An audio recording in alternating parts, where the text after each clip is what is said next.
And now, stand-up community subscribers and listeners from around the globe, it's time to Stand Up with Pete Dominic, where we ask the important questions that impact you, your family, and your community. Such as, will my mother-in-law finally get an upgrade to her electronic egg beater? And with President Biden seemingly in favor of regime change in Russia, how far will he go before we see more casual office desk weightlifting? And now, the podcast host who can't wait to show off his hot new weightlifting technique, Pete Dominic! Yes, sir! My weightlifting technique this weekend was lifting 6 80-pound bags of concrete. Man, that is not worth it. Too heavy. I was building, using it for post holes for the new little retaining wall / planter box I'm putting around this here shed that I'm coming at you from the solar-powered shed, and I want to make the view outside the windows just perfect. I love working in the shed, and so I'm building this little garden right outside the windows and very excited about it. But man, that was my workout, and it was very productive. I'll try to share some pictures. Well, I'll give you a whole tour when it's done, but I don't know if I want to show it to you yet. Very proud of it. How was your weekend? Did you watch Will Smith smack Chris Rock in the face in the craziest moment in live television potentially since... Well, I don't know. I can't think of another crazy moment. I'll give you some reactions to that. I had to go back and edit this in because it was such a big deal that it happened that I wanted to mention it on today's show and give you some perspective on it, because as horrible as it was, it's an important moment for everybody, I think. Maybe you watched the college basketball. Maybe you had your kitchen sink drain get plugged and you couldn't fix it yourself and you had to call a plumber. And then when he showed up after he snaked the drain, he then just used a plunger and got it unstuck and you gave him $400. Maybe you did that. I don't know. That's certainly something that I did, and it really sucked. I came home from the taping of Last Week Tonight on HBO, where I warm up the audiences almost every Saturday, and there was Val at the sink, and she's like, it's plugged. I don't know what's going on. So I took it all apart, and I tried to snake it with my little snake and thing that I have, and I couldn't get the water to go down. I worked on it for 2 hours. I watched YouTube videos. I did everything I could, and still couldn't figure it out. And then this dude comes and uses a plunger at the top of the sink, and I'm not sure if it was that did it or a snake, but if it was just a plunger, and if I gave this guy $400 to plunge my sink, boy, that wasn't on YouTube. It's like the time the dryer broke, and I paid a guy to come over and pull a sock out of the lint trap. That was a lot of fun to give that money away, too. The joys of homeowning. Folks, how are you doing? Happy Monday to you. Very excited to have you joining me here. Thank you for all of you who appreciated, like thousands of you listened to the Saturday Siegel special, the Siegel Saturdays. People like that idea, an extra bonus episode. Thank you for listening to that. It was a really good conversation we had, and I posted it for on Saturday for the weekend. I have two great guests joining me today. It's Monday. I caught up with Maura Quint and also had a great conversation with Dr. Arthur Caplan on today's show, bioethicist from NYU. He's always awesome. I think you're going to love both of these conversations. But first, I want to give you a recap of the weekend's news, at least in terms of the Sunday shows. And I listened to all 5 of them while I was outside working on this little wall around my shed. But it was so much about that comment that I played at the top with what they're calling a gaffe, Joe Biden, saying that we got to get rid of Vladimir Putin, which I really didn't think it was that big of a deal. I understand why people are saying it was. But then also the rest, the wider war, that was a lot of the conversation. And then, of course, recapping the week in the confirmation hearings for Judge Ketanji Brown Jackson. I got some good clips for you there. And then a ton of talk about Clarence Thomas's wife, Ginny Thomas, and her text messages to the president's chief of staff, Mark Meadows, about overturning the election. And what more will we see? Those are just the text messages from November. Where are the January ones? That's my big question. All right, let's hit it. Time for the last 24. All right, so I said I wasn't watching the Academy Awards, but I thought I was just going to be hosting the show, putting it together, and then I see my phone blowing up and Twitter blowing up. Will Smith actually went on stage and slapped Chris Rock in the face. At this point, you've seen it. It's so awful. I'm not going to play it again. I hate all of it, but a pretty confusing exchange. People might have thought it was a bit. It definitely was not. The Academy Awards could never plan anything that entertaining. I think Will Smith probably wants that little memory stick from Men in Black back to forget what happened, to erase everybody's memory as to what happened. Let me just give you some of the takes. You probably saw it. You probably saw Will Smith then win the Academy Award and give a super strange, awkward speech. Okay, let me just explain real quick for my parents who probably didn't stay up and watch it or know what happened. Chris Rock made a joke about Jada Pinkett Smith being in G.I. Jane because of her bald head. Now, apparently, she'd spoken openly about having a hair loss condition. Will Smith runs on stage, slaps Chris Rock, then screams twice at the top of his lungs, "Keep my wife's name out of your fucking mouth." No part of me believes that Chris Rock knew about her issue, her hair loss disease issue, alopecia. Then publicly, people said that she had talked about it often publicly. Other people said that maybe the producers at least should have known and vetted that joke. Not every joke always gets vetted, but just a couple of our friends and regulars here. Christian Finnegan writes, "It's so lame that I'm already seeing good for Will Smith takes," because that was trending. "The woman in question is not his wife. She's Jada Pinkett Smith, a celebrity for 30 plus years. I think she can stand up for herself."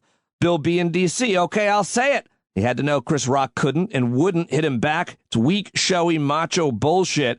That wasn't for his wife. That was for himself." Michael Harriet, who's a black man, writes, "Will Smith and Chris Rock just explained my position on microaggressions. White people saying the N-word and the entire concept of free speech.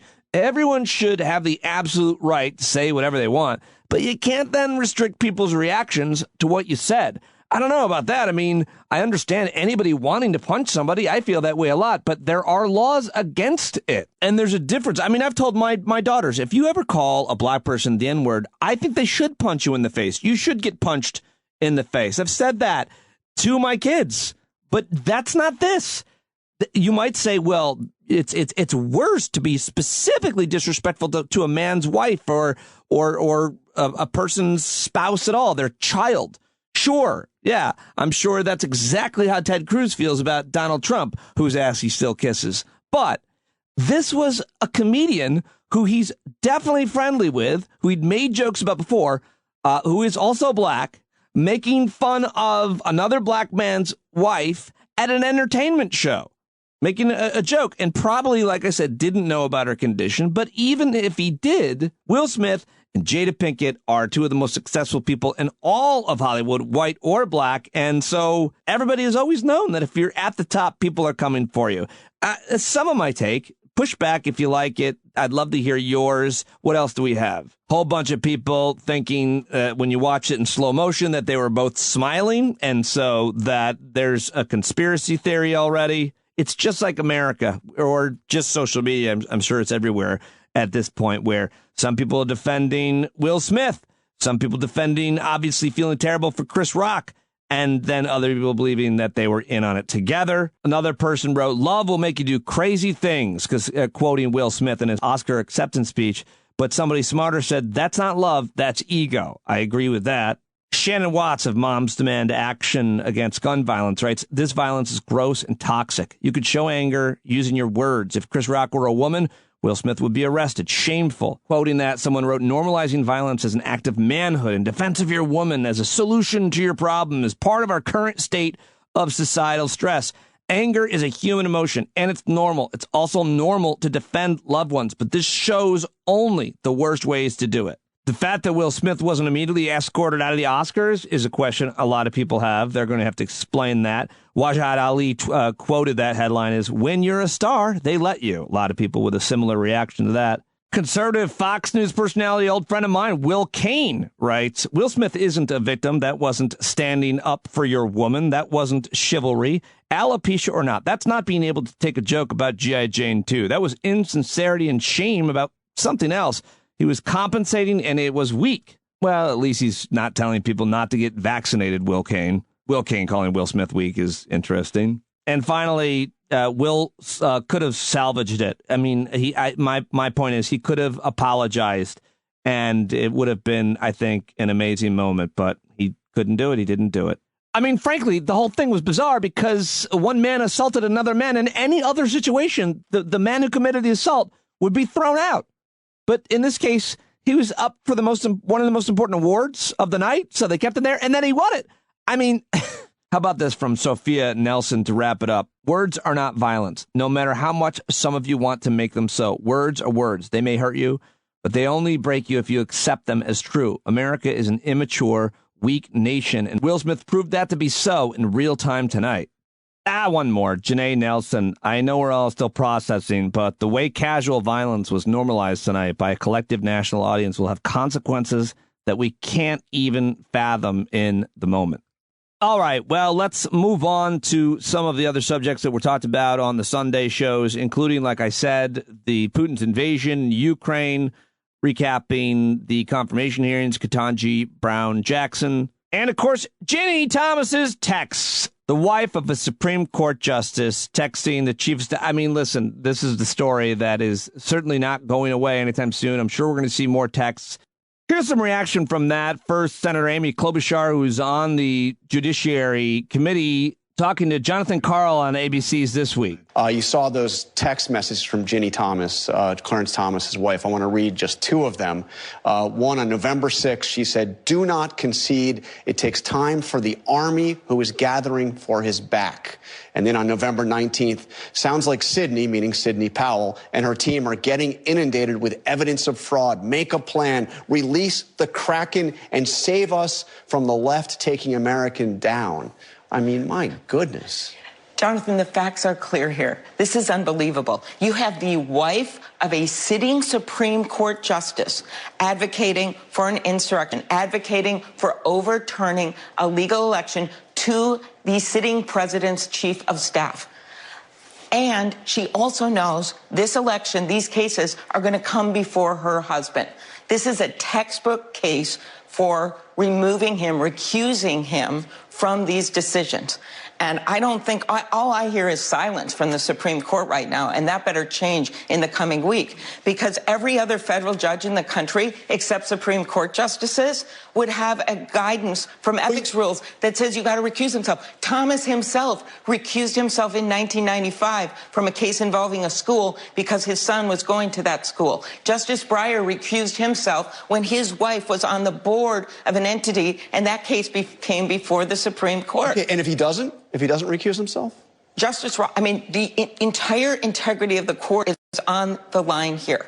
And they had better speak out on this, because you cannot have a justice hearing cases related to this election. And in fact, the ethics rules that apply to all the other federal judges say that if it involves a family member, appearance of impartiality, they have to recuse themselves. So not only should he recuse himself, but this Supreme Court badly needs ethics rules. Chris Murphy's leading a bill I've long been supportive of that says basically get your act together, get ethics rules in place. And I would hope Justice Roberts, who I respect, will stand up and get those ethics rules in place. They've got to do that. They should do it themselves. Now, they should be forced to do it. They're the Supreme Court, and no one regulates them. There's no code of ethics. It's just insane. We talked about that on yesterday or the weekend episode with Eric Siegel. I thought this was a pretty good 2-minute or so rant from John Heilman, who was on Real Time with Bill Maher talking about this on Friday night. The woman has been a crazy right-wing activist for the entire time that her husband has been on the Supreme Court. More crazy in more recent years, as has happened with the party in general. You read the text messages, Bill, it's like, who's your nuttiest, most brain-diseased, Trump MAGA following relative? The one who's been brain-addled by syphilis or whatever, and they've completely gone around the bend. And they do all their shit posting on Facebook. That's what her text messages sound like. She's writing about how the Biden crime family and reporters should be sent to military tribunals at Gitmo because of what? Because of the fact they were saying that the election was legitimate after the election, in addition to urging the chief of staff to be like a political consultant to the chief of staff. It is possible that Clarence Thomas didn't know that, although they have both called themselves each other's best friends on many occasions in public. But this is an issue not just of her craziness. It's an issue of corruption. It's like there's a federal, the Supreme Court has no ethical guidelines on it whatsoever for judges. There's no code of ethics on the Supreme Court. But the rest of federal judges, and that includes them in some sense, are said that you can't rule in a case in which your spouse or family members can benefit in some way. This was a case where she, as a member of a right-wing cabal that wants to overthrow the election, would benefit potentially from not having Trump's communications come forward. She would personally benefit from not having those communications come forward. He was conflicted out of this case. Did he ever admit that his wife went to the Stop the Steal rally? No. Did he admit that there was any possible conflict of interest? No. He should not only be barred from ruling on any case related to the January 6th issue. I think there's a pretty good case he should be censured in some other way. Justice Roberts needs to get serious about this because he talks all the time about the fact, and he's right, that the Supreme Court's standing in American life now is worse than it's been any time in our lifetime. Americans do think the court has been politicized. They think it's not credible. This is the kind of shit that makes people think that, and they're right to think that. In this case, you got to do something about it. All right, John Hallman on Real Time. And how about this? Just a random take from a caller on C-SPAN that I found audio of from the weekend. The other thing I wanted to say was this current controversy going on about about Clarence Thomas and his wife. I think people don't realize the gravity of that situation. Clarence Thomas should be impeached. And I think that anybody who doesn't recognize that is only because they don't want to.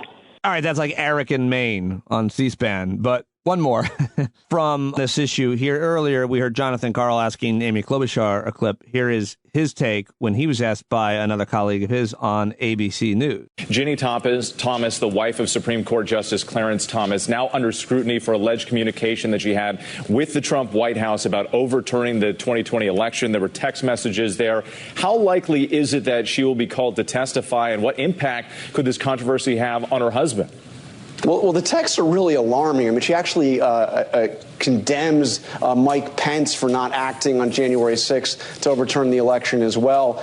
There's a big debate within the committee whether or not to call her in to testify. I would say it is not a given because despite how alarming those text messages are, Ginny Thomas is not seen as a central player in any of this, just somebody who had some rather extreme views and clearly access to people in the White House. As for Justice Thomas, many calls for him to recuse himself, but that is entirely up to Justice Thomas. There is nothing that can force him to recuse himself from anything, and I see little chance that he will. All right, one more from, I think this is from State of the Union. I don't even know who this is talking. I'm really sorry. I always want to give you that information. I feel bad. But I did think it was a good take. I pulled it early in the day, and I forgot where I got it from. It is an illustration that Ginny Thomas was a conservative before Donald Trump came along. When Donald Trump was still giving money to Nancy Pelosi, she was a conservative. What it does show, I think, is just how much the Trump effect has reshaped conservatism, right? The language that she's using, the references are so deep down these rabbit holes of sort of online far-right conspiracy theories. This is not like low taxes, less regulation of yesteryear. This is like you're spending a lot of time on the internet, and these references are so arcane. Again, this is the kind of stuff that you'll see on a Facebook comment section. Like, what the heck is that? All right, now let's move on to a different subject, which was related, I guess, because it's the Supreme Court. Confirmation hearing, Ketanji Brown Jackson. Here is Cory Booker. He was on a couple of Sunday shows and was talking about the hearings and his experience there, of course. She was getting attacks that were roundly criticized, even by people on the right, as being beyond the pale. But yet again, I got a chance to witness firsthand what I think many people in America can relate to is when you show up in a room qualified, when you show up in a room with extraordinary expertise and credentials. There are a lot of Americans who know that hurt, that you are still going to be treated in a way that does not respect you fully. And it was something that was not surprising to many Americans, but did poke at a familiar hurt for a lot of us. And I think that even despite that, she shined in that moment as well as throughout the hearings. Are you saying that there was racism in that room, explicit racism? You know, no. I think this is not about racism. It's about decency. I think that this is not about any kind of partisan effort. There is legitimate questioning that went on by Republicans there. But to me, it's just about the kind of way we're going to treat folk. And I think it's the kind of thing that a lot of folks, women of all races, have had to endure often when they get into a room that they're qualified to be in, but are yet questioned in ways that are disappointing. All right, now let's get to the Putin's invasion in Ukraine, and I'm going to play some audio from Sean Penn. Here he is talking to Jim Acosta. He has been there for his nonprofit organization and bringing attention to it. I thought this is interesting, him talking about the Academy Awards and whether or not they would mention or play a message from Volodymyr Zelensky. Understand. And as you know, Sean, the Oscars are tomorrow night. Do you want to see President Zelensky speak at the Oscars via some sort of video link? And how do you think the ceremony, how the event should recognize what is happening in Ukraine? What would you say, I guess, if you were there up on stage? I'm glad you asked that question because, there are those, and I think it sometimes has validity, who would say that, politics are for another place, entertainment is for another.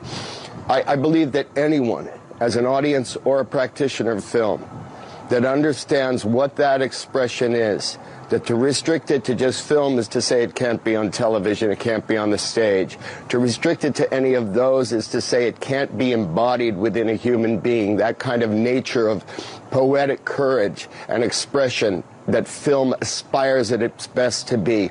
There is nothing greater that the Academy Awards could do than to give him that opportunity to talk to all of us. And by the way, this is a man who understands movies and had his own very long and successful career in that.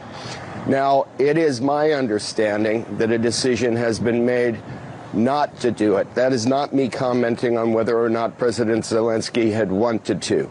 If the Academy has elected not to do it, if presenters have elected not to pursue the leadership in Ukraine who are taking bullets and bombs for us, along with the Ukrainian children that they are trying to protect, then I think every single one of those people and every bit of that decision will have been the most obscene moment in all of Hollywood history. And I hope that's not what's happening. If it turns out to be what's happening, I would encourage everyone involved to know that though it may be their moment, and I understand that, to celebrate their films, it is so much more importantly their moment to shine and to protest and to boycott that Academy Awards. And I myself, if it comes back to it, when I return, I will smelt mine in public. I pray that's not what's happened. I pray there have not been arrogant people who consider themselves representatives of the greater good in my industry that have not decided to check in with leadership in Ukraine. So I'm just going to hope that that's not what's happened, and I hope that everybody walks out if it is. Well, that's not what happened. Yeah, Volodymyr Zelensky didn't show up on the Oscars. I guess Sean Penn's going to have to smelt his Oscar, and actually nobody even walked out when one of the actors assaulted one of the comedians presenting a joke about his wife. So, yeah, that's not at all what happened, Sean Penn, but worthy commentary. I thought it would have been a big deal if Zelensky did show up and share his message with one of the most important or widely viewed platforms. They should have just brought Zelensky on right after that shit happened. Then everybody would have been watching. I'm sure the ratings went way up. They certainly got my eyeballs. I was sitting here doing the podcast, and everybody's like, "Hey, turn on the old Oscars." All right, and now it's time for some crazy time. Here is John Roberts interrogating Republican Rick Scott, senator from Florida, on his ridiculous budget plan. All right, let's switch to politics now, because there's a lot that we've got to look forward to between now and November the 8th. You recently put out an 11-point plan to rescue America, two of the big points of which are, quote, all Americans should pay some income tax to have skin in the game, even if a small amount. Currently, over half of Americans pay no income tax. It also says all federal legislation sunsets in 5 years. If a law is worth keeping, Congress can pass it again. So that would raise taxes on half of Americans and potentially sunset programs like Medicare, Medicaid, and Social Security. Why would you propose something like that in an election year? Sure. Well, John, that's, of course, the Democrat talking points. It's a No, it's in the plan. It's in the plan. But here's let's think about reality for a second. First of all, let's talk about Medicare. But Senator, hang on, John. So it's not a Democratic talking point. It's in the plan.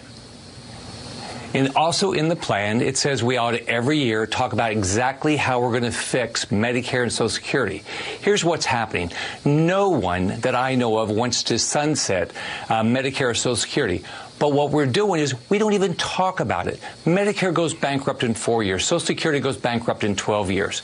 I think we ought to figure out how we preserve those programs. Oh, complete bullshit. He wants to destroy and defraud those programs. All right, that's Rick Scott. Now, here is a former general, the former national security advisor to Donald Trump, and an absolute crazy person who Barack Obama warned Donald Trump about. It's the only thing he warned him about. Michael Flynn warning us that we're all being microchipped. You got to hear this. Yuval Harari, Dr. Harari, he is the principal advisor to Klaus Schwab, the principal advisor to the World Economic Forum, and many of these other individuals. Bill Gates is another name. George Soros is another name. So these are all people that are part of this conspiracy, really, to, as Harari says, not just to understand what's happening outside of our skin, but to get under our skin. I mean, these are very, very real and they're very dangerous people. These are people that see a global world order. When we talk about New World Order, and the New World Order phrase has been around a long time, decades. And so they have moved much faster in the last 5 years. And Harari, even from his own words, he talks about the last 5 years in this new fourth industrial revolution that Klaus Schwab describes it as. So these are real people. These are real things. They have an intent to have a new world order. They have an intent to track every single one of us, and they use it under the skin. They use a means by which it's under the skin. Scary stuff, folks. Whether or not he believes that, I don't know. He's just grifting. I think he does believe it. I think he's absolutely lost his mind, which is why Obama was so worried about him.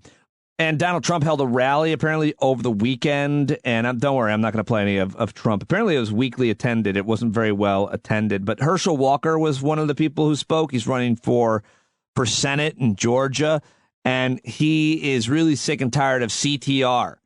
I think he meant CRT, but I just hope he's not worried about CPR, because we don't want to get rid of that in schools, do we? People want to ask me all the time why I'm running. I'm sick and tired. I'm sick and tired of them wanting to teach CTR in school, critical race theory. Can you tell me what that means? We're Americans. We're not black. We're not white. We're American. Well, that was a tough ride to go on, but there is also this one. Marjorie Taylor Greene saying this reprehensible comment. Still hard to believe that this woman is an actual congressperson and somehow gets away with this shit. Very popular. And you know what? Pete Buttigieg can take his electric vehicles and his bicycles, and he and his husband can stay out of our girls' bathrooms. Oh, man. Rough, right? Yeah. And only... Okay, thank you. Funniest response I saw to that tragic moment was when some lady wrote, I'm a woman, and honestly, I'd rather Pete Buttigieg in the bathroom with me than Marjorie Taylor Greene. All right, well, that's all the audio I've got for you from the Sunday shows, the weekend shows. I'm sorry I didn't get a better selection and more on Ukraine for sure. There was a lot of great coverage about it. CNN did like a 2-hour State of the Union. Of course, Elie Velshi did great work from Eastern Europe. He's still over there on MSNBC. But now I'm out of time. It's late. That Will Smith punching Chris Rock, slapping him at the Oscars really threw me off. Killed a good 2 hours of work tonight trying to figure out what the hell happened there, what I should do about it. If anything, here on the podcast, I'm sure we'll be talking about it this week even more. But now it's time to get to all of the rest of the headlines in today's news dump, and a brand new news dump jingle from Pete Coe. Today's news dump jingle is inspired by a story about Mike Tyson giving an interview where he talked about all of the big cats he has had as pets, tigers, and a mountain lion, which apparently bit him and left him in stitches. Hit it, Pete. Mike Tyson's mountain lion makes a great big jump, 'cause mountain lions aren't pets on today's news dump. All right, there you go, Pico. Thank you very much.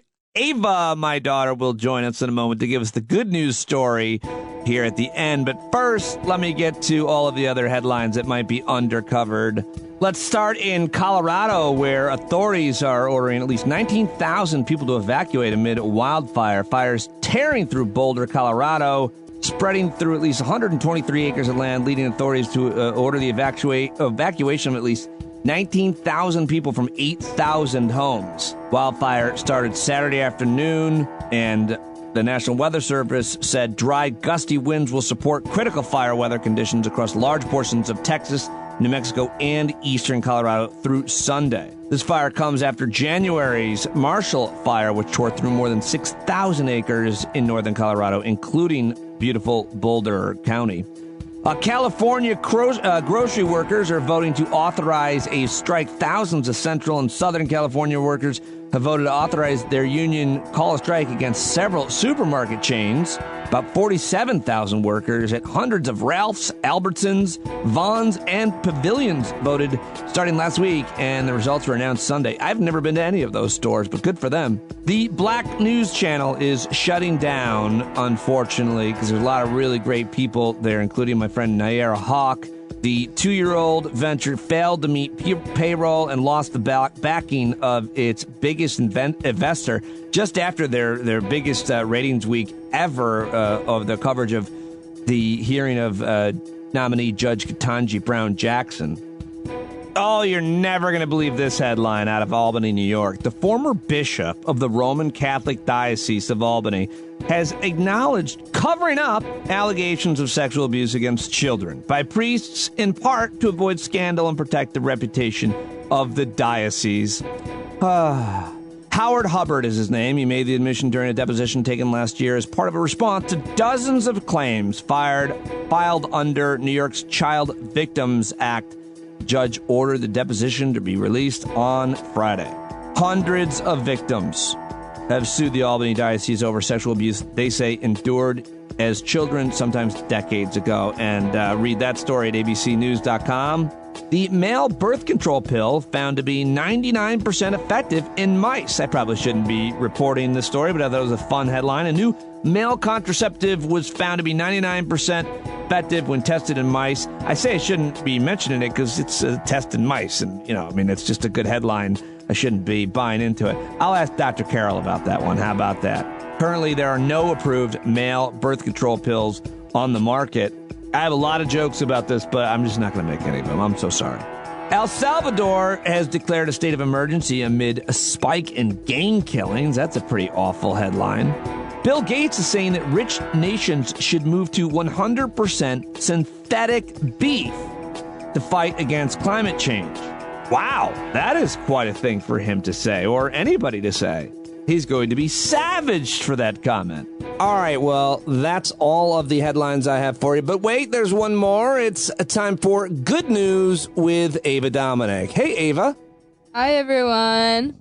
What have you got for us today, my friend? So glad that you're here with another Good News headline. Yes, I'm back. So thanks to our friend and Good News segment superfan, Dan McDonald, who sent this story to me. A dog who made national headlines this month after being abandoned by his owners for being, quote, gay, has been adopted by an actual gay couple. Last week, a local news outlet in Charlotte, North Carolina, reported that 5-year-old Fezco was surrendered to the County Animal Protective Services by his owners after the pup, quote, humped another male dog. Uh-oh. The shelter shared the unfortunate news on its Facebook page. Fezco's story quickly made national headlines and caught the attention of Steve Nichols and his husband, John Wynn, who lived just outside Charlotte, not far from the shelter. They said, "We've been together for 33 years, and in 33 years, we faced the same ignorance, bigotry, but we talked about it, and we thought, this time we're going to do something about it." Nichols called the TV station, and the reporter who covered the story helped put him in touch with the shelter. The couple signed adoption papers for Fezco less than 48 hours later. Oh, and as for his humping of another male dog, experts say that all dogs do it, and it has nothing to do with a dog's sexuality. It's a dominance thing and a play thing. Oh, and I also think listeners should know that you actually love when Indy humps your leg, which is weird. It's not weird, and you're worse than the couple that gave their dog away for saying that it's gay, for you saying that about Indy, because I just want Indy to be happy. It's okay, Dad. You got to get it from somewhere. Hey! And that's good news with Ava. Thanks. Thank you very much. That turned out to be bad news for me, I feel like. Unfortunately so. Bye, everybody. Have a great day. Thanks, Ava. All right, well, there is your news, and now it's time to get to my first guest. Coming up, Maura, Quint, but first, Professor Dr. Arthur Caplan. He's the founding head of the Division of Bioethics at NYU, New York University's Langone Medical Center in New York City, co-founder and dean of research at NYU's Sports and Society program, and he's the head of ethics program at the Global Institute for Public Health at NYU as well, and he did a whole bunch more before NYU. He's the editor of, or author of 32 books, over 600 papers in peer-reviewed journals, serves on a number of national and international committees as the chair. He writes a column on bioethics for NBC.com. He's a commentator on bioethics and healthcare issues for WebMD and Medscape. He's a regular commentator on medicine and science for WGBH Radio in Boston, and he is a regular right here on Stand Up, where he contributes about once a month. He's awesome on Twitter, at Arthur Caplan. We covered a lot of ground. I think you're really going to love this. A great way to kick off the week with Arthur Caplan. Have you been teased for having a large head, Dr. Caplan? Okay. Just right. the illusions of social media. Well, before I hit record, we were talking about kids being teased, if you will. Did they come for you when you were a young man? Teased? The bullies? A little bit at different times. I remember in 7th grade, some guy decided that the way I was walking down the hall struck him as kind of too arrogant. In my junior high, we had 7, 8, 9. So I did wind up in a locker, planted there. It wouldn't have occurred to me, by the way, to complain to anyone for fear of death. It was just like, I'll bang on this until one of my buddies comes along and lets me out, and never. That's terrible. That's absolutely a terrible. You will never forget. That must have been really indelible to you in your life. Is that why you turned out to some extent? You mean that I don't own a locker? I used to keep it around the house to punish my son with, oh, yeah, that's what you're going to do. Get in here, buddy. Why do you have such a huge personal financial stake in a locker company? So, it was traumatic, but not, it's funny, not like life-altering or something. It was like, there are people out there who are jerks, and,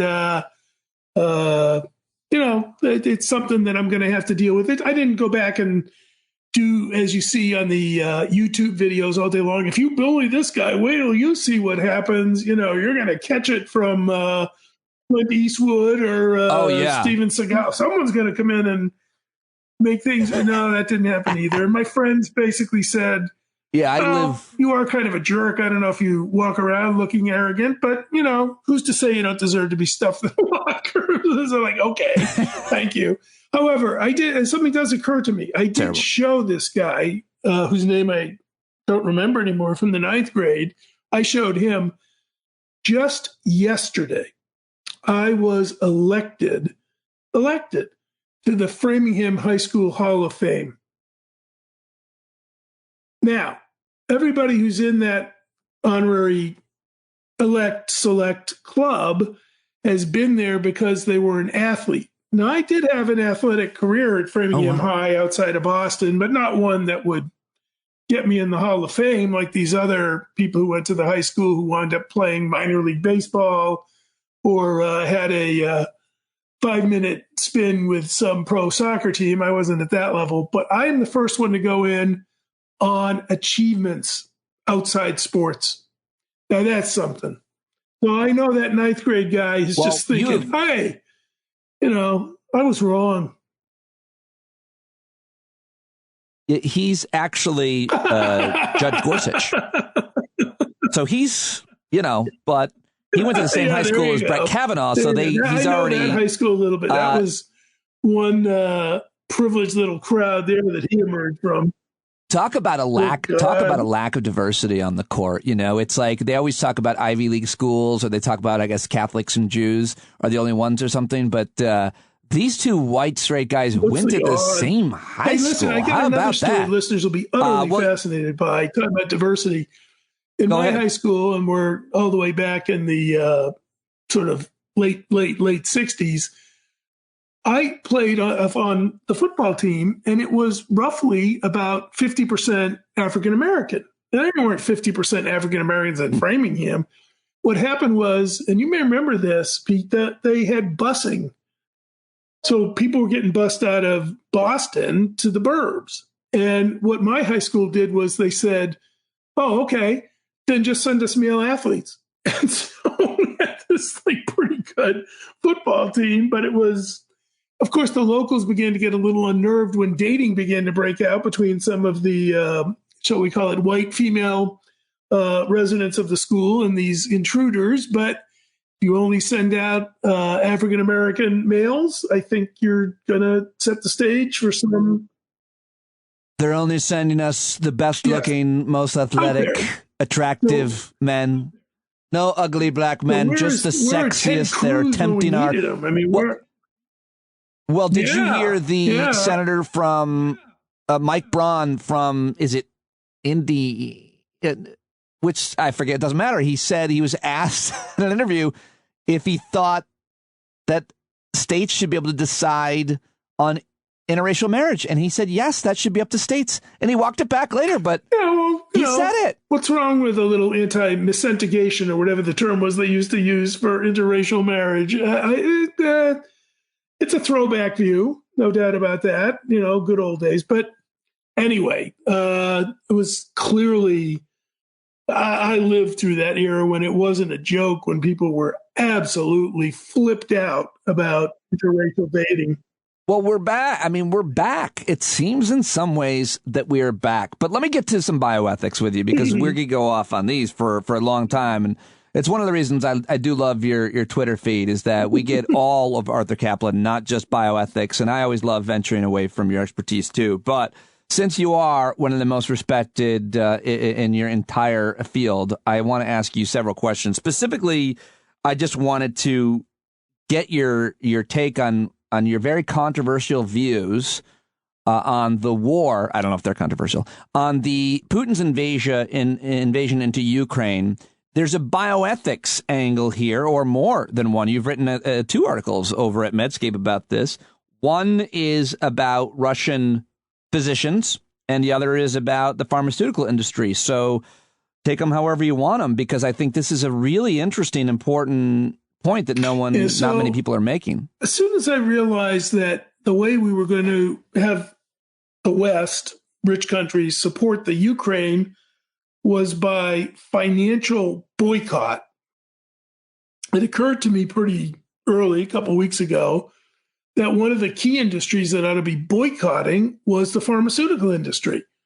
If you want to pinch and pressure and even cause some suffering, then pull your medicines, pull your over-the-counter products, get rid of your Tums, make sure that nothing is going in there from our pharma industry. And that is what I think the point of the financial boycott is. It's to cause suffering. People ultimately in Russia, if you break the bank and you take out their credit and they have no value to their money, they can't buy food. Well, people said to me, you can't do it. It's immoral. Doctors have to treat sick patients, and you just can't stop doing that no matter what's going on. It breaks the Hippocratic Oath, which, by the way, it doesn't, because Hippocratic Oath has nothing to say about who you have to treat in a war. And it breaks the Geneva Convention, which, by the way, it doesn't, because the Geneva Convention is about doctors' duties, not pharma companies. So just 2 quick points. One, pharma companies are commercial companies. Trust me, they leave places all the time for non-humanitarian reasons. They leave them in the lurch. They don't want to do business. They're getting out of that drug. They're out of there. This notion that somehow they're humanitarian agencies like the Red Cross is just silly. The other point about a total boycott is people say, well, what makes you think that, Putin is going to do anything? I don't know what Putin's going to do, but if you have an army, and he's got a lot of one, deployed in Ukraine, carrying out war crimes every day, and they find out that on the home front, their relatives, their kids, their grandma can't get medicine, they don't pay attention to that. I don't know what they're going to pay attention to if they find out that, some kleptocrat's yacht has been seized in Barcelona. I don't think they'll care. So if you want to bring this thing to a halt, I think you got to bring real tough pressure. And this is part of it. Well, a lot of people didn't like that, still don't like that. One group that didn't like it, you'll be amused to know, Pete, is Russian bots. I probably heard from them. Oh, really? Hundreds. Well, who else? I mean, it's like the 2 points you made, which I think are most important for your field, or even, just in human rights, are about the Geneva Conventions and the Hippocratic Oath. When you're mainly talking about the pharmaceutical industry, fascinating point you're making about them pulling out of other countries for several different reasons. But what about physicians? You also wrote an article titled, "Yes, Russian doctors should be shut out of medical associations." Why and what would that mean? It's already happened. My argument may have pushed this through a little bit along with other voices, but basically scientific societies around the world are saying, if you're the Russian representative of cardiology or whatever, you're out. You can't be in the society. And I think that makes sense, because why would we collaborate on research with them or exchange postdoc fellows? We're not going to treat this as normal times. And let me go back to the original point I made. The only war we're going to be fighting against Russia is boycott wars. We're not going to uncork conventional weapons. We can barely bring ourselves to talk about sending planes third hand to them. Right. It's all going to be, we got a nuclear adversary and we don't want to tick them off. And I get all that. But all you've got is the ability to turn them into pariahs. Can't be in the science club. Can't send your articles to our journals. Not going to start any new studies with you. To me, it's almost basic 101 isolation. And to back that one up, I probably heard from about 20, 25 Russian scientists who said, you're right. The only thing that this government is going to pay attention to is a tough boycott.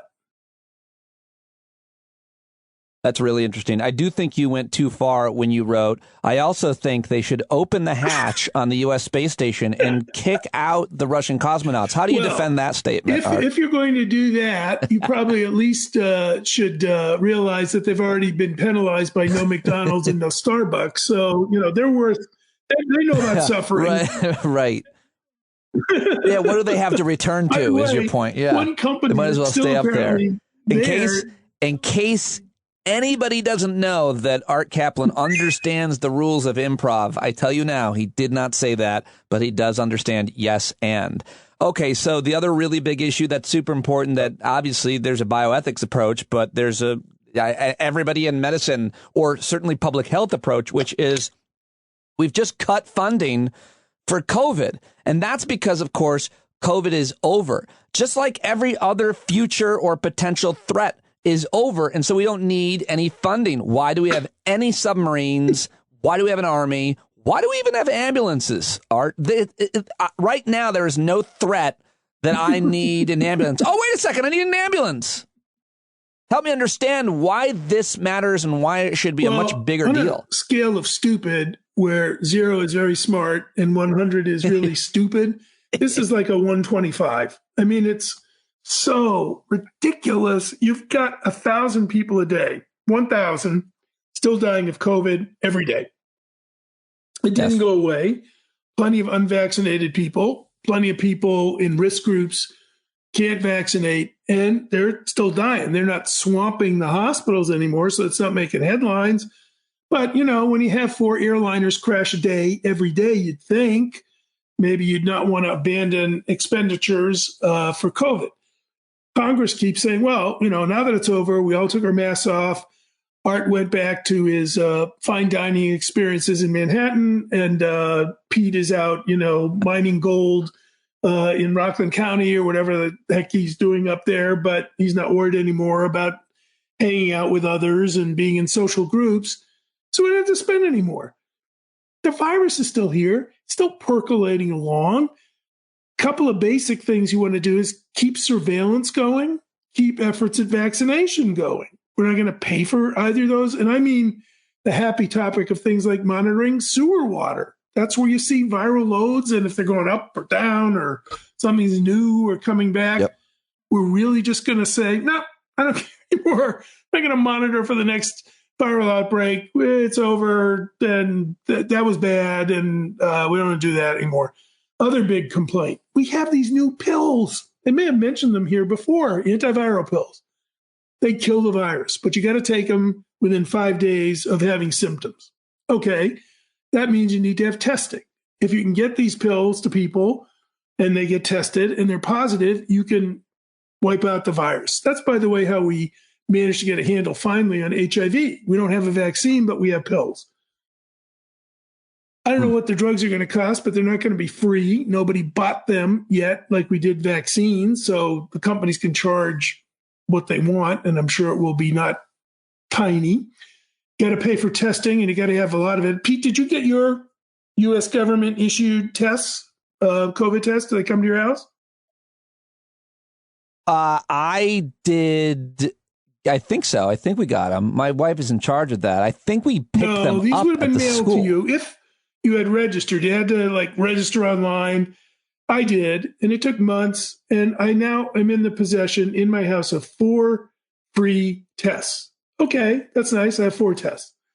In my house live 3 adults. The amount of testing I need to do to see whether I need to take these pills is probably test myself twice a week. So I now own a 2-day supply of tests. That is ludicrous.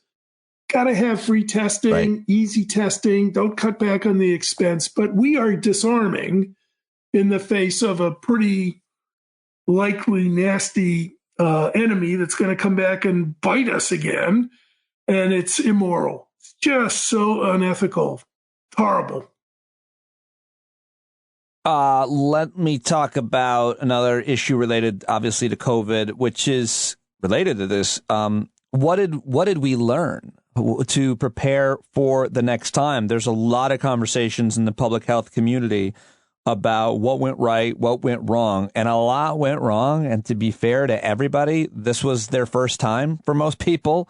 There's a lot of experts, obviously, that obviously were involved in pandemics around the world, and we've gotten to know who some of them are. But for the most part, in America, this was a first. So unfortunately, we have a lot to learn. What's the conversation? Nation that manages to demonize the national grandfather scientist Tony Fauci and turn him into a public enemy has a lot to learn. I mean, Tony Fauci is not your enemy, and he certainly was worth listening to more than Joe Rogan, or pick out your favorite, ivermectin proponent or bleach proponent or Trump or whoever, or Ronnie Jackson, one of my favorite COVID doctors. That was the one who kept saying Trump only weighs 200 pounds if that's what he wants, and he's got great genes, and you don't have to wear a mask. Now in Congress, by the way. That's where he wound up. So anyway, unbelievable. First, the reason I brought up Fauci is public health has to learn to message. It lost all the messaging wars. It couldn't function on the internet. Its old model, to be simple about it, was this. I'm a public health expert. I got data. You do what I say. Not in this era. There are plenty of people who think I don't know. I'm an expert on COVID. I'm an expert on Ukraine. I'm an expert on many things because I follow the internet. And respect for science has diminished a lot, partly pre-COVID due to climate change, wars, and other ideological battles. Yep. So they need people in public health to be trained to be communicators. You can't just ride on your old authority for the next epidemic. We need also to, I'm looking at my desk, there's about, 20 things here, 5 of which are products that I'm sure I don't need, but that I bought. Somebody convinced me to buy them, even though I don't need them, and they probably aren't any good. I believe they're called advertisers. Could we do some intersection with the world of marketing and advertising to get out public health messages? I think it is strange that all of those products are feminine hygiene products. I'm looking there at your desk, and you say they are for you, but as Ted Cruz once said, "Can you tell me? Can you define woman?" Apparently, I cannot. Yes. Oh, I forgot to ask you. I'm inspired. Yes, it's unbelievable, and I am also inspired by Lindsey Graham. And I meant to ask you and every guest, how religious are you on a scale 1 to 10? I'm somewhere in the minus realm, I think. But yes, I did. Did you hear that? Did you hear him say that? Most people, they just they don't care. I regret the fact that I'm such a agnostic fiend. I was one. Well, anyway, I don't want to get into all that. So just roll back to this. Well, so the basic lesson is communication, figuring out how to do it well. Yeah. Talk to people in the media. Talk to podcasters who get their messages out. And I'm looking at you, Pete, or whatever. But let's another thing. How many public health communicators were on social media or old mainstream media during the past 2 or 3 years? Can you name 10? Well, certainly a lot of them got on and made like epidemiologists got hundreds of thousands of followers, right? Really? There was Peter Hotez and there was Fauci, and you sort of run the list, and even though they kept showing up, it's not a big number. You need people at the church, the synagogue, the mosque, the 4-H club, the young, the junior league, the civic organizations, Kiwanis, Rotary. The guys who are the disinformers, they're at all the school board meetings. They're out there talking at the grassroots. I don't care who's on CNN. I'm not that interested in MSNBC messaging. Have you been in the high school to give a talk? That's where I think a lesson has to be learned as well. You build trust bottom up. There's so much more to talk about with what we've learned, but let me get to a couple more if we can. The mayor of New York has announced that now athletes and performers don't have to be, is it vaccinated? Is that, so what do you make of the ethical decision there? Some people are getting an exception. Performers like me, as a matter of fact, you go into a comedy club, a theater, apparently you don't have to be vaccinated. First of all, I don't think you had you in mind. But he's like, how sick is Pete Dominic going to make these 6 people? It should be mentioned I only perform for the immunocompromised. So take that into consideration. What he was saying is the millionaires and gazillionaires who were missing out playing for the Yankees or the Mets or the Nets are at an unfair disadvantage because visiting teams can come in here because they don't live in the New York City area and they can compete. And this is wrong. And so is it wrong that we can't have our pop stars who won't vaccinate come and entertain us? I'm outraged. I think this is absolutely ridiculous. Where is the slot for academics? I mean, I ask you, if professors really less valued by our society than Beyonce or Taylor Swift concert? It can't be. Not all professors, just like not all artists are equal. I think only the rank privileged should be able to get away with this. It is weird because you would think that it would be a small, group of people because there really aren't that many people, even in, on basketball teams, baseball teams, and concert. I mean, but there are. Obviously, we know who they are. We can Eric Clapton, so, for example. Again, just to be transparently blunt about it, the mayor of New York, the closest place we have to a communist empire in the United States, stands up and says the rich are going to be exempt from requirements in a pandemic. Man, are you kidding me? So outrageously absurd, doesn't make any public health sense, doesn't make any sense. And by the way, if he stood up and said we're getting rid of the whole darn vaccine requirement for everybody, that would have been better, I think. I almost, because it makes so little sense, it begs the question why do it. And obviously, it's political. And specifically, I mean, maybe there's some other big name star in one of the other teams, but I mean, so much of the focus has been on a basketball player that plays for the Brooklyn Nets named Kyrie Irving. Yeah, I think. And so I don't know. Maybe he's got so much bad press on that. The Yankees are getting ready to go. I think Aaron Judge, their big star, is not vaccinated. So I think he's looking a little forward. Really? Sorry, Nets fans, but all 12 of you, I don't think he was worried about that as much. I think it's the Yankees that he's got in his head. He had no issue. He had no issue with that cosmetic dental procedure to close the gap between his two teeth. It's the vaccine that was concerned to begin with. He wasn't vaccinated, and his teeth grew apart. I've never really talked about that before as a medical. How dare you blaspheme the gapped teeth, folks? How about this one? You're basically, you wrote a piece. Physicians should be the only ones that should be able to grant vaccine exemptions. I mean, that should be pretty. People are looking for religious exemptions, is what you're combating there. Again, I'm going to date myself, but going all the way back to the long ago era of the Vietnam War, if I had said, I don't want to be drafted because I'm a conscientious objector based on religion, you know what I had to do? I had to go to a board, and they had to listen to my explanation and be persuaded that I really did have an authentic religious reason not to want to go to war. And then they would have assigned me to some, by the way, public service. I just didn't wander out the door and do what I wanted.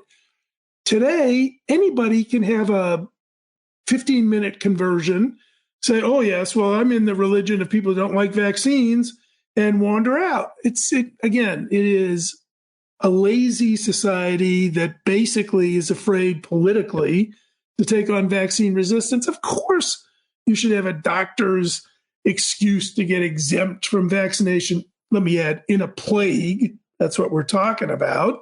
And if you didn't want to just do that, then create some boards to listen to people's arguments. I mean, do people really think that all these folks claiming religious exemptions are scoring 10 on the Lindsey Graham I'm religious scale?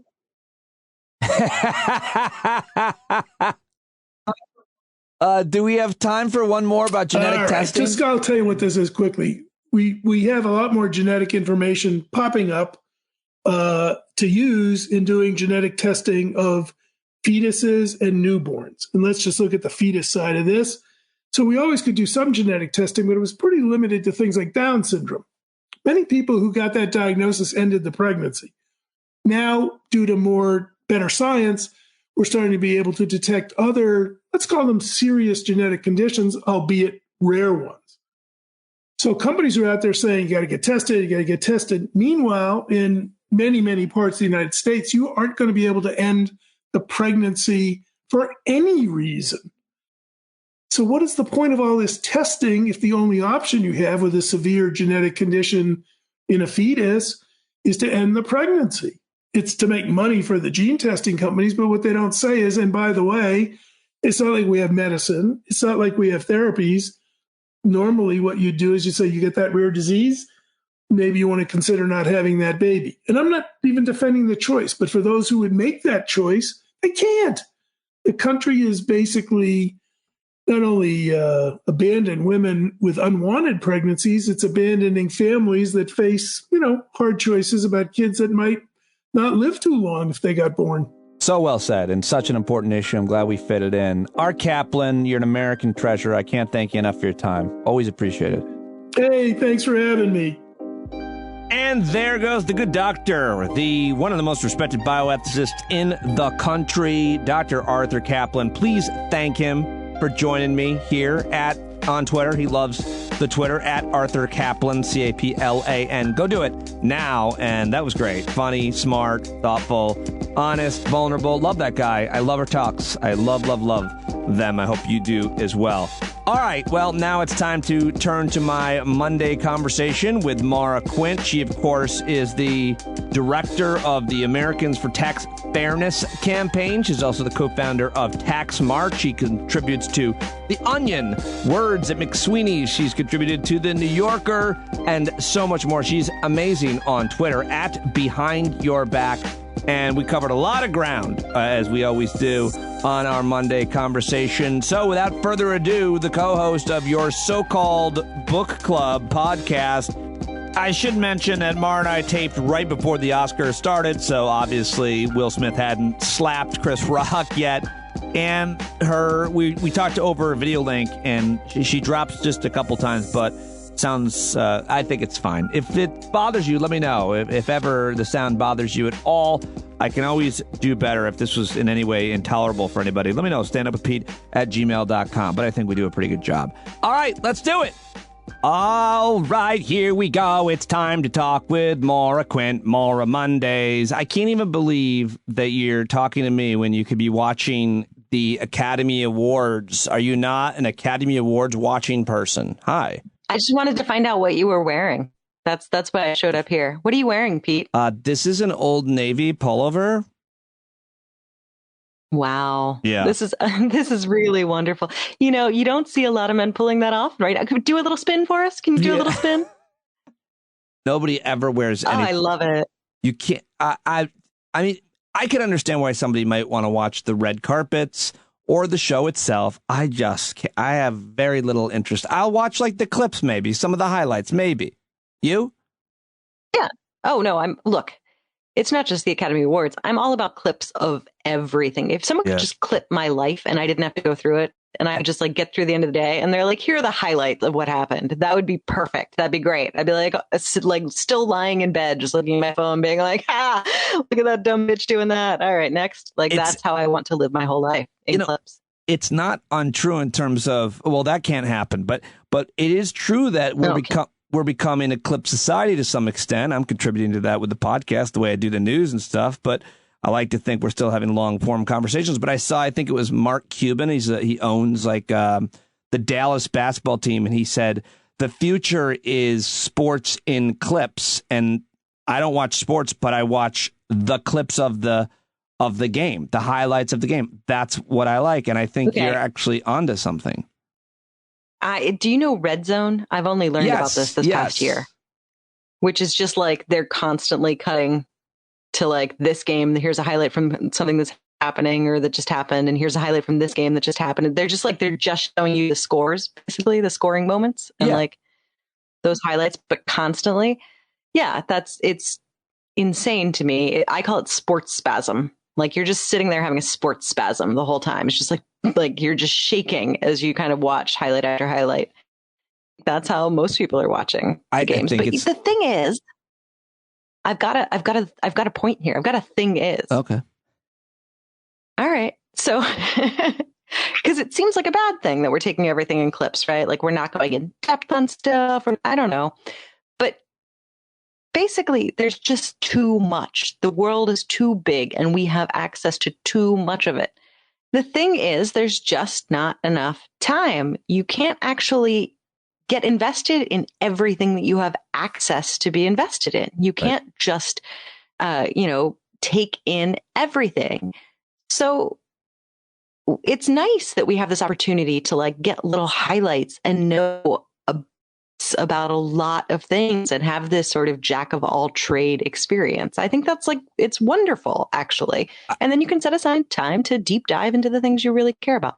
Exactly. I feel better now because that's why I do the news the way I do the news. I mention a whole bunch of stories and play clips in hopes that my intention is that if there's something here that you're more interested in, that you want to learn more about, you know that it exists. Here's a little bit of it.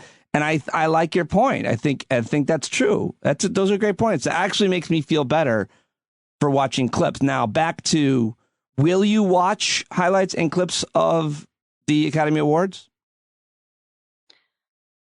I mean, I'm gonna find a a best dressed, worst dressed list. Absolutely. Although I don't even know, does that exist anymore? Are people worst dressed anymore, or do we just focus on the best dressed? I'm fine with that, because worst dressed usually just means interesting.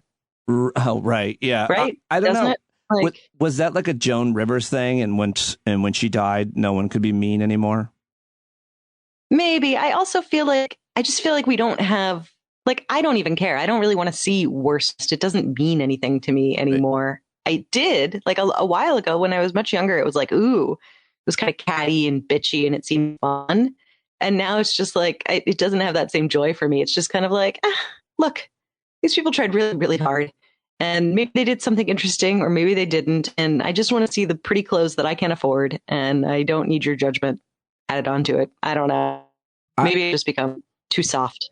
Are you at all interested or excited about the fact that there's these three women hosting, comedians Wanda Sykes and Amy Schumer, both of which I've known over the years, and this other woman, Regina King, who I'd never even heard of. I thought it was Regina Hall. I got it wrong. I thought she was Regina King. Oh, yeah. Am I one of the women hosting? You are not hosting. Oh, then no, I don't care. That's my feeling about that. Okay, so here's another issue that I want you to judge me for. So Julia, my younger daughter, has had a cold for like a week, and like a real snotty nose, one of those stuffy, snotty congestion. And yesterday sometime, I go, oh man, I got it. I was sneezing. I had cold symptoms when I got home from last week tonight. Luckily, because if I was going in there, I felt like, oh my God, do I have COVID? I passed a test, because you got to pass a test to go in. That's the only place I go to. Okay. And then then you wear a mask and stuff. But so I get home, and the cold, and then last night it affected my sleeping, which I'm usually pretty good at. Now, I haven't done a COVID test. I don't think I have COVID. I just think I have a cold. Am I being irresponsible and unthoughtful by not just simply taking a COVID test? But wait, you took one in order to do the Colbert show, right? So that was just a couple days ago? Thursday. John Oliver. Yeah, sorry. I took one on Thursday. Okay. I mean, because I feel like it probably would have shown up in your body before it showed up in the symptoms. Right. So I don't feel as bad. I don't know if you heard this, but the government was just giving them away for free. Do you have a COVID test on hand? Yeah, we have some, and I guess I don't want to use it if I don't necessarily need to. But let's forget about the fact that I did take one. In general, the question is, if you have some kind of cold symptoms at all, do you just go right to the test because you've got them? Is that the best thing to do, probably? No, I don't. I mean, that is probably the best thing to do, but no, I don't. I mean, look, it certainly depends on who you're going to be interacting with. Are you sponge people? Who are you making out with this week? I was having a meeting with President Zelensky. Okay. Were you making out with him, or was this sort of trying to? Oh, well, hey, look, I think that would be really hot, and I wish you the best of luck. And yeah, I think you should probably take a COVID test before you make out with any dudes. Just in general. I mean, I'm not limiting it to him. He's not more special than other dudes. Just as long as you're not... Before you lick some stash. Right. As long as you're not making out, though, you probably don't need a COVID test, as it sounds. No, that's as far as I go, yeah. I just assume that everyone is making out all the time. I didn't know people had interactions where they weren't making out. All right, let me ask you about a completely different thing now. I saw this tweet from you that Biden's budget that he's going to be proposing, which really is just a template. It really doesn't mean anything. He has a proposal for a billionaire minimum income tax. It's the first time the White House has so directly targeted billionaires' wealth. It would create a minimum 20% rate on an income above $100 million. 400 billionaire families paid 8.2% federal rate from 2010 to 2018. Of course, you know all about this and have been advocating for this. Is this close to what you wanted to see, even though it's not going to become the actual budget? The idea that the president is advocating for a billionaire's income tax like this, which, to be clear, is not actually looking to tax income as we know it. It's not actually looking to tax just paychecks. It's looking to tax the change in assets, the wealth gains of assets. So if you have a ton of stock and in a year that stock goes up a tremendous amount, but you don't sell it, right now you pay no taxes on it. And in fact, generally what happens with the very rich is they have a ton of stock, for instance. That stock goes up every year, so they have on paper wealth. They don't sell it. What they do is they then go to a bank and say, hey, look how rich I am. And the bank says, here's a bunch of money. We'll loan it to you, and we're going to loan it to you at crazy cheap interest rates that the average person cannot get. And then the billionaires go and they buy their super yachts and their private islands and their dancing monkeys and whatever else they spend their money on. And they, pay it back to the bank with additional money earned. And they keep going like this nearly forever, often forever. Many times, in fact, they die, never having sold that stock, therefore never having paid any taxes on it. And at death, the value resets. They pass it on to the next generation. And they go completely tax-free with their entire lifetimes. Crazy. And so the proposal in the Biden budget is looking to actually tax that increase in tradable asset gains. And that is huge. It's a big, big deal. It is everything that we have been working on and working for. And you're right. This is not in any way striking this into law. This is not as though, hey, this is not a Biden's lips to God's ears situation. It's just sort of a dream fantasy world. This is basically like your March Madness bracket of what you'd like to see happen. And obviously you're going to get a disruptor in here, like a mansion or a cinema, but it's still incredible that this is something that a president is putting out there. This is changing the entire notion of the way that we talk about taxes and the way that we talk about our tax system and what income means. So yeah, really, really thrilled to see this in there. Is it the exact proposal that, I would put forth or that I'm working on? No, it's not. But is it bad? Is it worse? No, it's not. It's an interesting proposal. And fundamentally, talking about this change in asset growth as income is the important part. And it's really meaningful. And if you'd asked me 4 years ago, if I thought that we would be here, that a president would be calling for something like this, I would think absolutely not. So it's exciting. It's a good thing. Well, I'm really glad to hear that reaction. That's great. I did not think that you would quite have that reaction because I wasn't sure how specific this was, in terms of what you've been working for and from Tax March and now at Americans for Tax Fairness. But that's awesome news. I'm glad to hear it. Of course, this is just a budget proposal and every president can make it. And I guess that means it's their ideal priorities. And if they were king, but of course sure. They have, and while they have the House, they certainly don't have the Senate. So this is not going to be the actual budget voted on. But what you're saying, I think, is a really good point. Bringing attention to this and actually proposing it. It's a big effing deal. Cool. Well, it's even more than that, actually.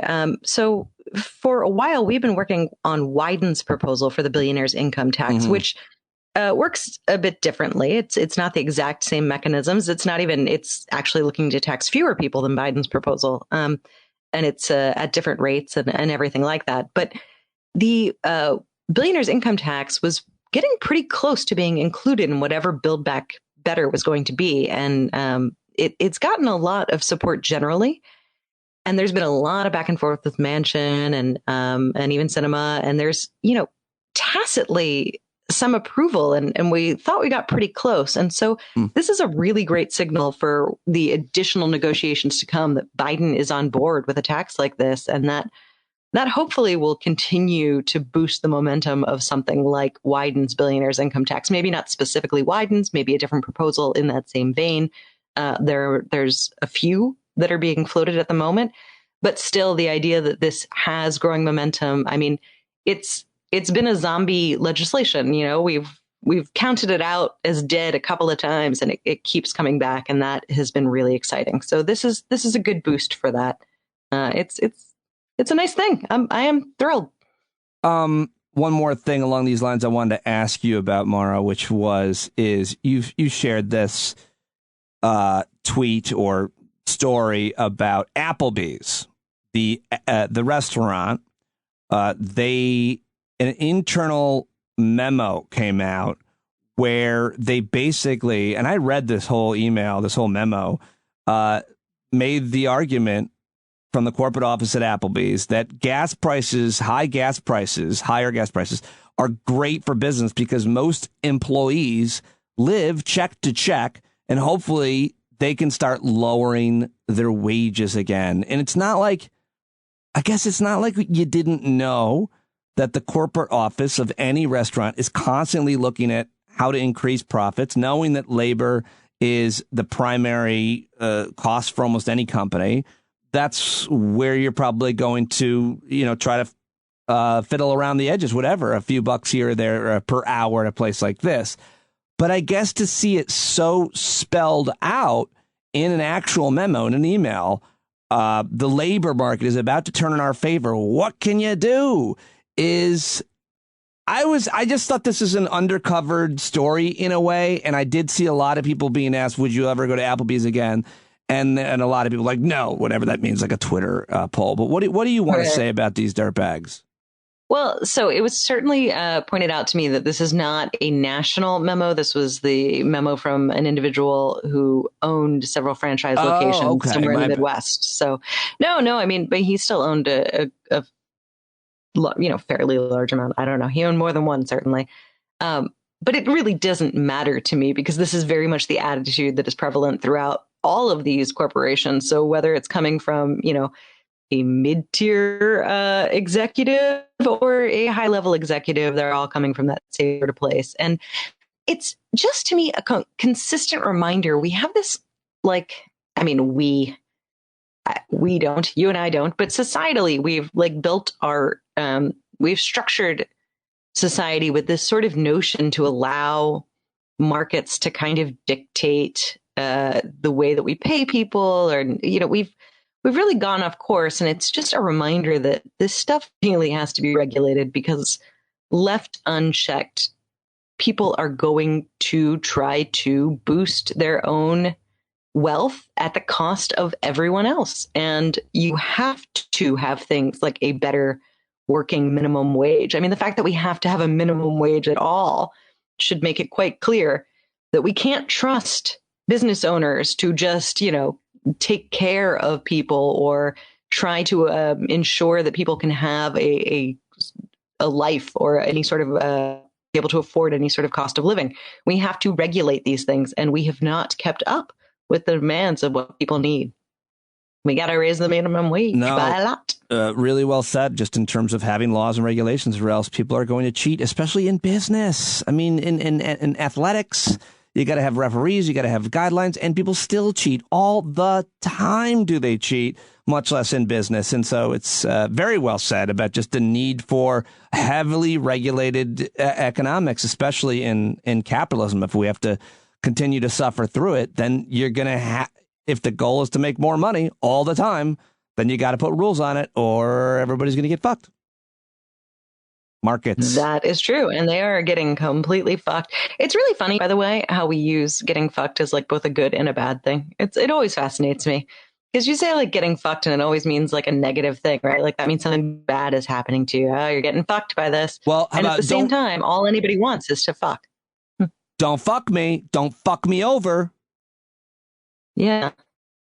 It's a weird thing to say. I'm sorry. I went down a little side road there. Don't you fuck me on this deal. Right. Yeah. It really is a word that it's both the best and worst thing, I guess. I guess so. Yeah. Yeah. Anyway. Speaking of fuck this, you, sir. This can kind of be a segue into what I wanted to have be our final piece. I confess, I generally listen to the podcast episode of Real Time with Bill Maher at some point over the weekend. Usually. That's such a confession. That's such a confession. Not always, but usually. I like the panels. I can't absolve you of this then. I like the conversation. I find it unpredictable. And I definitely like the jokes. I always like the monologue and the new rules jokes. And so I confess I like it. I like HBO. I don't know. Anyway, he always does Bill Maher on Real Time. He does the final new rules segment, joke, and then he does this final kind of commentary piece where it's always this very pompous, very opinionated, I think, what would be the word? A purposely provocative commentary oftentimes. And this week was no exception. You and I have talked a ton, about everything, but we've talked about relationships. We've talked about gender, sex, sexual orientation, and even kind of like certainly femininity and masculinity where it is on a spectrum. And so I thought, when I heard this, I go, I want to talk to Maura about this. I want to hear what she thinks because I got so triggered at this. And so I'm going to play it and then you just tell me or I'll just press stop and then we'll talk about it. Here it is from Friday night on HBO, Real Time with Bill Maher. And finally, new rule, if there's one thing we've learned from the crisis in Ukraine, it's that everyone loves and the world still needs grown-ass men. By the way, Maura, I don't know what that means. I'm waiting to hear what that means, really. Look, you can go on about how masculinity is itself toxic, or you can be horny for Vladimir Zelensky, but you can't do both. Okay, I got to stop there because my reaction there was there's masculinity that can be fine and normal and healthy and great.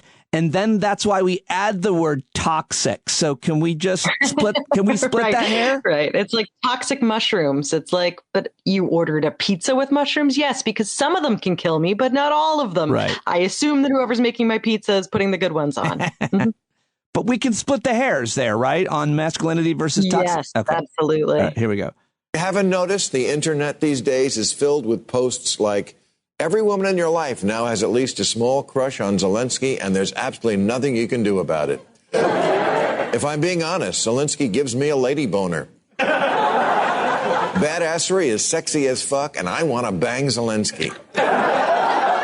Could it be that as much as women may want to create the perfect man, there's always going to be a little bit of toxic mixed in with our masculinity, and no amount of training will turn us into your favorite Twilight character?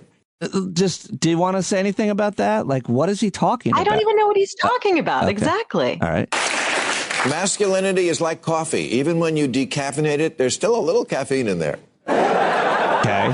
Now, there's certainly no denying that there has been a lot of toxicity associated with men throughout history. Oceans of brutality, all of which is horrible. And some of which is why our species still exists on Earth.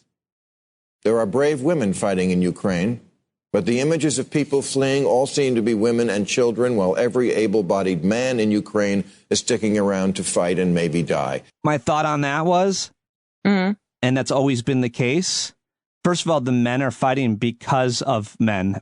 It's mostly created by men. Not always, but in this case, I think it's pretty clear. But more importantly, the women and the children you let go because they're children and they want a future. The women are more important than the men because women can reproduce. That was my thought when I heard that. Whenever it's like, you need one man, but you need a lot more women, I feel like, to reproduce. Does that make any sense? Well, I don't think we're too worried about repopulating the planet, but, that's a fine justification for your harem. But I just think that you want, there just seems to be a general desire to protect children. Hey, that's good. Let's go with that. But you can't just send them off alone. Someone's got to accompany them.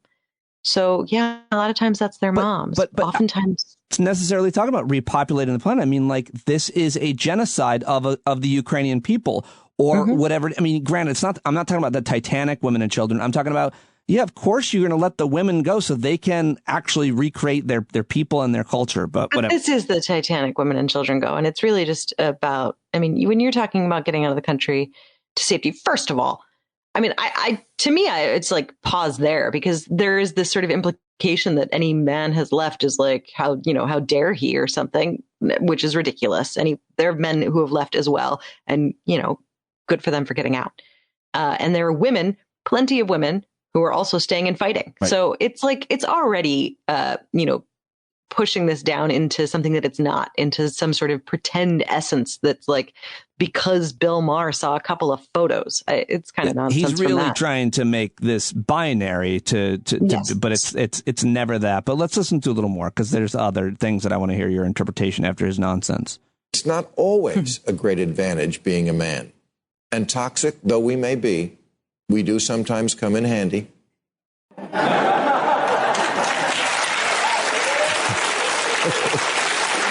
It's like he forgot. You may not want to admit it. There's a direct correlation between all these lady boners for Zelensky and the fact that he's what people used to call a man's man. He can't share right now. He's killing Russians. Turns out after 200,000 years, there's still a lot of another tribe is coming to kill us. And when that happens, you want a little big dick energy. Do you have anything to say about that?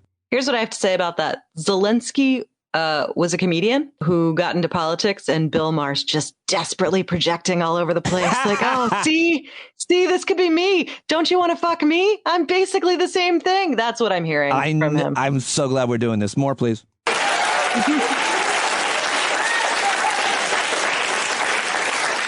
People magazine's search for sexiest man of 2022 is already over. Last year's winner was cuter, but this guy gets women actually hot. So maybe now would be a good time for relationship gurus to stop saying that women just want a man who'll listen. Because Zelensky, he's not just listening, he's fixing the problem. So that really got me, too. Oh, my God. I mean, look, there's so much wrong with this. It becomes really hard to know where to start. Yeah. But one place I could start is the types of quotes that he's quoting are like, you can also find men saying this type of shit about fucking like Madeleine Albright. It is using sexual language as a complimentary way. If you took most of those women and actually put them like in a bar and said, do you want to go home with this guy? And like put Zelensky there, they'd be like, I want to tell him he did a great job. I want to buy his drink, but no, I don't actually want to fuck him. They're using language in a sexual metaphoric kind of way. I'm sure there are plenty of people who do want to fuck him. He's a nice looking guy. Why not? But like, there are plenty of people who want to fuck all sorts of people. Yeah. It's like starting there, but Bill Maher hears it and he's just like, finally, women want to fuck comedians. I want in on this. Like that's. Can you tolerate a little more? Happening. Yes. This is something I've heard for years, that women just want a man who listens. Don't try to fix their problems. Put that to the test sometime. Go over to her house tomorrow and fix her radiator. I bet she loves it. Some woman in the audience yelled, yeah. See, I don't think this is where I got caught up with, like, this is not a gender thing. It's great if a guy can swing a hammer. I know you're into that, but that's, I would be totally fine. It would be great if my wife, or if a woman, the female in the partnership could do that. Or if it's two women. I mean, like, the idea that... I have made a lot of jokes to you recently about wanting to fuck someone to like fix my house because my house needs a lot of fixing. Yes. Here's the situation, though. I'm not actually going to do that. I don't actually want to fuck someone. And you know who's fixing my house? It's my mom, because she can build shelves. Like, it's fantastic. And I keep thinking, oh gosh, what am I going to do when she dies? Because that's what it's my mom. She built the deck. She can put down flooring. She can figure out what the heck is wrong with the AC when it needs to be. Like, she's got all of that stuff. So it's great to have around, and I love it. And I would like that from anyone. And if you told me that it was a trained parakeet who could like unclog the drain, I'd be like, great, this is my favorite fucking parakeet. And I might make a couple jokes being like, well, you know, if I have to suck a parakeet's dick, so be it. But like, that would be a joke. No, I would definitely suck a parakeet's dick to unclog my drain, because last night when I got home and I was really tired, I walk in and there's Val with a clogged kitchen sink drain. I spent 2 hours taking apart the whole thing. I sent the whole snake down, everything. gave up after 2 hours, couldn't fix it. Maura could not fix it, felt like a failure. And more importantly, not ego, but like, oh, this is going to cost hundreds of dollars. Plumber came today and does what they always do, shamed me, and then showed me, and this happened once before, like he sent his whole snake like 25 feet. He had a much bigger snake than the one I bought. And oh, God, I'm sorry. Yeah, he cleared out the pipe completely, but then it still wasn't working. You know what he did? He took a plunger from the toilet and plunged it out, and that's what did it. And I had to give him $400. It sucked. I mean, it literally sucked. It sucked out the problem. Yep, Yeah. that, and I would have plungers do. Done anything for Handy Parakeet, who I would have given a handy. I'm sorry. Yeah. I'm sorry you didn't get to sexually satisfy. You know what's really funny is that Bill Maher is like desperately trying to make jokes, but is incapable of recognizing that these women that he's quoting are making jokes. It's amazing. Sorry. These women that he's quoting? Women that he's quoting. The lady boner women. Like, right. Same thing with the guys who are doing the same kind of thing, like lady boner for Zelensky. Yeah. Let me play one more. When there's a noise downstairs, someone has to go into the dark. And most women, yes, still want a man to do it. And if he doesn't, or can't, or won't, it's not sexy. Ooh, a guy who can't perform. I'm melting. No, you want the guy who says, I don't need a ride, I need ammunition. Because I'm John Wick. All right. Well, I can't take it anymore. How do you feel if, you're with a guy and you hear a bump in the night? It's his job, the gender role. That's when it's okay, I guess. I don't know. I've never. I don't know that that's necessarily the case. Look, it's not even just gender roles. There are roles that people can play. That this person likes this doesn't. I don't like having to do any work.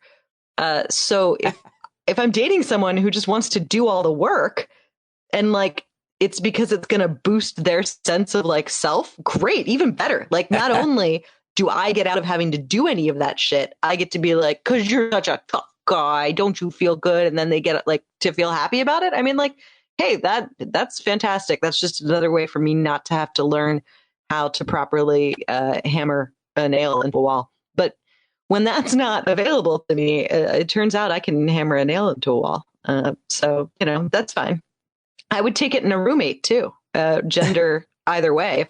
If I was living with someone, male, female, non-binary, whatever they happen to be, but for some reason, societal or otherwise, it affected their ego to know that they were the one taking out the trash. Like, gosh, who am I to stand in the way? You go ahead. It's like leaking tomato juice, but I'm so glad it makes you feel good about yourself. And I want you to have that. Go for it. So yeah, I mean, I'm happy to let other people do stuff. I love it. No, that's how I feel about it. But you give it all the texture and nuance that it deserves. Whereas, comedians often, but his commentary, it's fine to try to be funny with his sexism there, I guess. But it's just like, it just really bothered me. I was like, this is so old school bullshit. It's just not the way the world is at all, as you proved in commenting about it. So thank you. Hey, anytime you need me to shit on Bill Maher, you know what? That makes me feel good. That boosts my ego. Really, that's my being able to fix something. Just let me take him down. Anything exciting happen in your life this weekend? Anything exciting coming up this week, Maura? Well, I got to shit on Bill Maher, who I despise, so that was a top highlight for me. But other than that, it's going to be all about hearing more details about this the Biden budget. So fingers crossed on that. Yeah, we'll be hearing more about that this week. We will be, yes. And I'm going to mix it up with the Oscars. Maybe Biden could like dress up in a gown. That'd be nice. That'd be like a little something for everybody. Conflate all the big stories. Okay, well, I will be while shooting a gun, I guess. What's that? While shooting a gun, I guess. Right. Did you hear about his big gaffe when he's like, Putin's got to go, and everybody flipped out? No, I missed that. That was over the weekend. I don't really care that much about it. He's Gaffy Duck. He always has been. He is. All right, Maura, I won't take up any more of your time, but I really appreciate you tolerating me playing that clip and everything else. Thank you very much. Thank you. All right, there she goes, Maura Quint at Behind Your Back on Twitter. She's so funny and thoughtful and introspective. Always a great conversation. I talk with her almost every Monday episode, and this was no exception. Go follow her on Twitter, and thank you again to Dr. Arthur Caplan, to all of you. Thank you to Ava for good news, Pete Coe for the intro and news dump jingle. Thank you to John Carroll for the music, DJ Monzak for the logo and website, standupwithpete.com. If you're not already a subscriber, thank you to all of you who are, because I can't do it without you. This is your week to sign up for a paid subscription. $5 a month. That's much less than $1 episode, because I do like 25 episodes a month, for goodness sake. So sign up now, standupwithpete.com, and I hope to hear from you, standupwithpete@gmail.com. But for now, it's John Carroll taking us out. I'll talk to you tomorrow.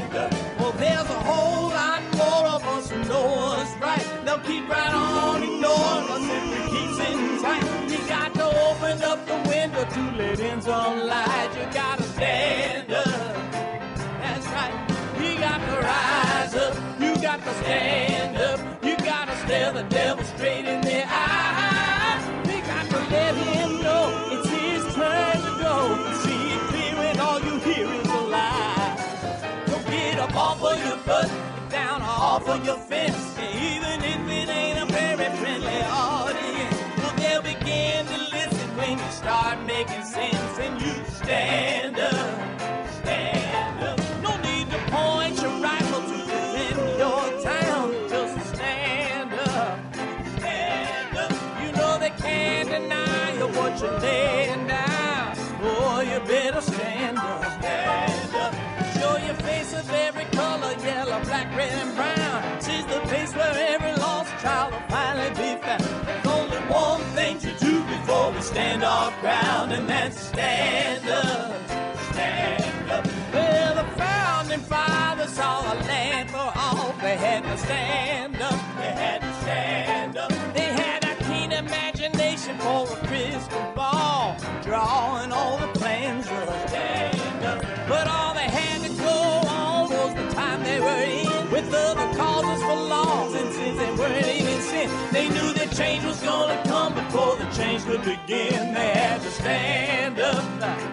All right, they had to stand up. We got to stand up. We got to look the devil square in the eye. We got to let him know it's his time to go, and make it clear when all we hear is a lie. Why you lying awake wondering where the money all went? It'll be the cost of freedom that'll go unspent. You can see him flee the scene of that experiment if you stand up. All right, we got to speak up, we got to reach up and raise your voice in every way you know how. Don't be toes up, you got to show up. Ain't no better time to do it but now. No need to pledge allegiance to no wanton tribe. Rise up, show obedience to the voice inside, and listen well and it'll tell you not to run and hide. It says stand up.